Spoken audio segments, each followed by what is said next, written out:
Welcome to the inaugural episode of the second season of One-on-One with Glen and Brent. I'm Glen. I'm Glen. We're both Glen.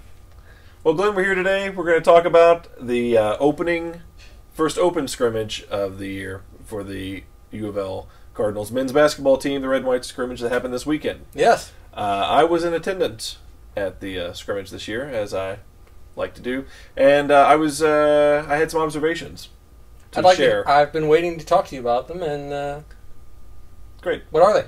Well, my observations are it is a team that is both very experienced but also very young. There are a lot of new faces and strange names to learn this year. Maybe I could start by asking the main questions I had about the whole game. I wish you would. What's going on with Shaquan Aaron? Maybe the most heralded of the freshmen coming in. Indeed, it's true, but he didn't really get a chance to do a great deal. He didn't make much of an impression, honestly. Definitely, looked like he had a good shot, a good stroke, but really, of the freshmen, the only one who really made a big impression was actually Anas Mahmoud. Really? I was very impressed with the 7-foot-tall Egyptian. He looked like he had good hands. Good footwork. He got a block. He got actually several points. Well, the knock on him going in was too weak. Well, can't do anything. Going to get pushed around. He's skinny. The boy is real skinny. His legs are tiny. So he's going to have some muscle. He's going to bang around in there. But he's a 7-foot-tall Egyptian who can face up and put the ball in.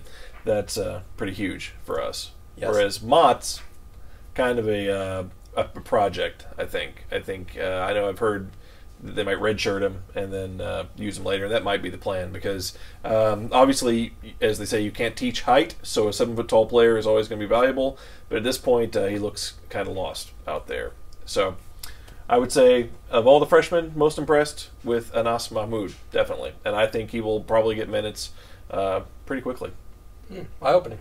Mm-hmm. What's going on with Wayne Blackshear? He's been on the team for several years, and I have a special place in my heart for him. How is he doing? Well, we've said this privately many times. What we want from Wayne this year is a Larry O'Bannon-style breakout senior season. He's had so much potential, but we haven't had that Fat Wayne experience that we've all been hoping for. I thought it's actually one of the most overlooked aspects of the scrimmage was he had a really good game. He looked very aggressive. Rebounding, shooting threes, going to the basket. I thought he looked good. If he can bring that intensity all year, I think that is going to be necessary to have that successful season. I think Chris Jones looks fantastic. He's very fast. Looks great. Of course, Montrez looks great. But those two guys alone can't win everything this year. I think you need that 4-player. And I think that's going to be Wayne for sure this year. Mango, has he bulked up? Does he seem to have more of an offensive game? It seems like we might be losing our audience. You can't see them, but they're asleep now. They don't care about basketball. And then, is he a better player?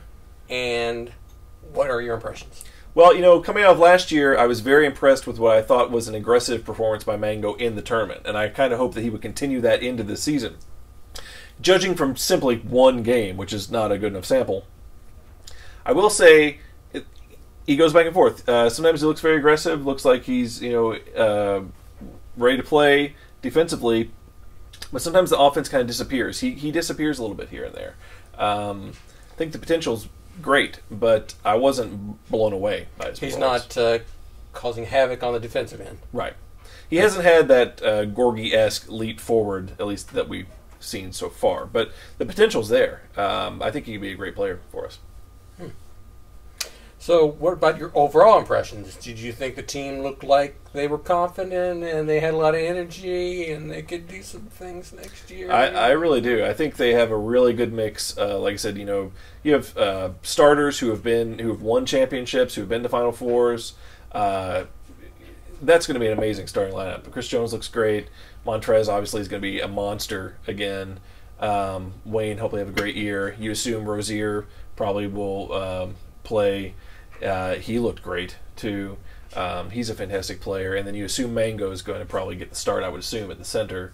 I think the starters are great, and they have a lot of exciting freshmen coming in. Like I said, the only one that made a huge impression was Mahmoud, but that's not to say that Anuaku or Jalen Johnson or those guys weren't impressive.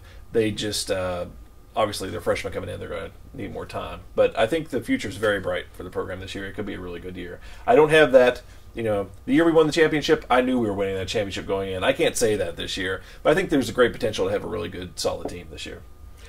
Another way to look at it is, what teams out there do you think would pose too much of a challenge? Well, you don't want to talk about the Lexington Basketball Academy, but on paper, they're, once again, very impressive. So it's hard to not look at UK and be, When their second unit, probably all of those guys would start for our team, you feel a level of concern. Yeah. So there's concern about UK. I guess the rest of it depends on, do you buy into Arizona hype or do you not? I tend not to, but... It's all West Coast. Yeah, it's West Coast stuff. So, I don't know. I think it's going to be very exciting. Our first season in the ACC, I can't wait to see the games. How do you think this conversation is going? Because I feel a vigor for coming from you, and maybe a little bit of zest coming from me. I feel like we could talk about this easily 10 more minutes, and we should. We've been getting more hand signals this year, as if it's going on too long. I've mentioned the sleeping. Well, those are very specific hand signals he's giving now. Other concerns being raised. I feel like we probably said enough for this first episode, but any closing comments or questions? Well, I think I've gained 5 pounds of muscle over the off season because I knew that you would push me around this season. Mm-hmm. I will admit that I wanted to sit there. I did, but I was told that my knees weren't quite in the shape they need to be in. That to me seems like a problem with directorial. Oh. Someone just threw a basketball at us. This ball is autographed by to Brent, Go Cards, Rick Pitino. So who's a fan? Right? Well, this tie was autographed by DeJuan Wheat, who played for the University of Louisville Cardinals. That's not true. 10 years ago. That's not. Don't touch my clothes. We've discussed this over many years, and it's going to be a great season on this show. And I think we can repair our friendship. I hope so. Well, that's it for this inaugural episode of the second season of One-on-One with Glen and Brent. Please check us out at Glen and Brent on Twitter. Please email us with Brent and Glen. I don't know, Danny, I'll put it down here. With Brent and Glen at Gmail or something. There's really no need for these things. If they want to know how to get to us, they will find it with a lot of energy. But I don't think that they need to know or want to know. So we can skip that this year and maybe have a few more talking points. All right, well, I guess that's it then. So, if you want to find us, find us. If not, continue to not watch. Thank you. Good night.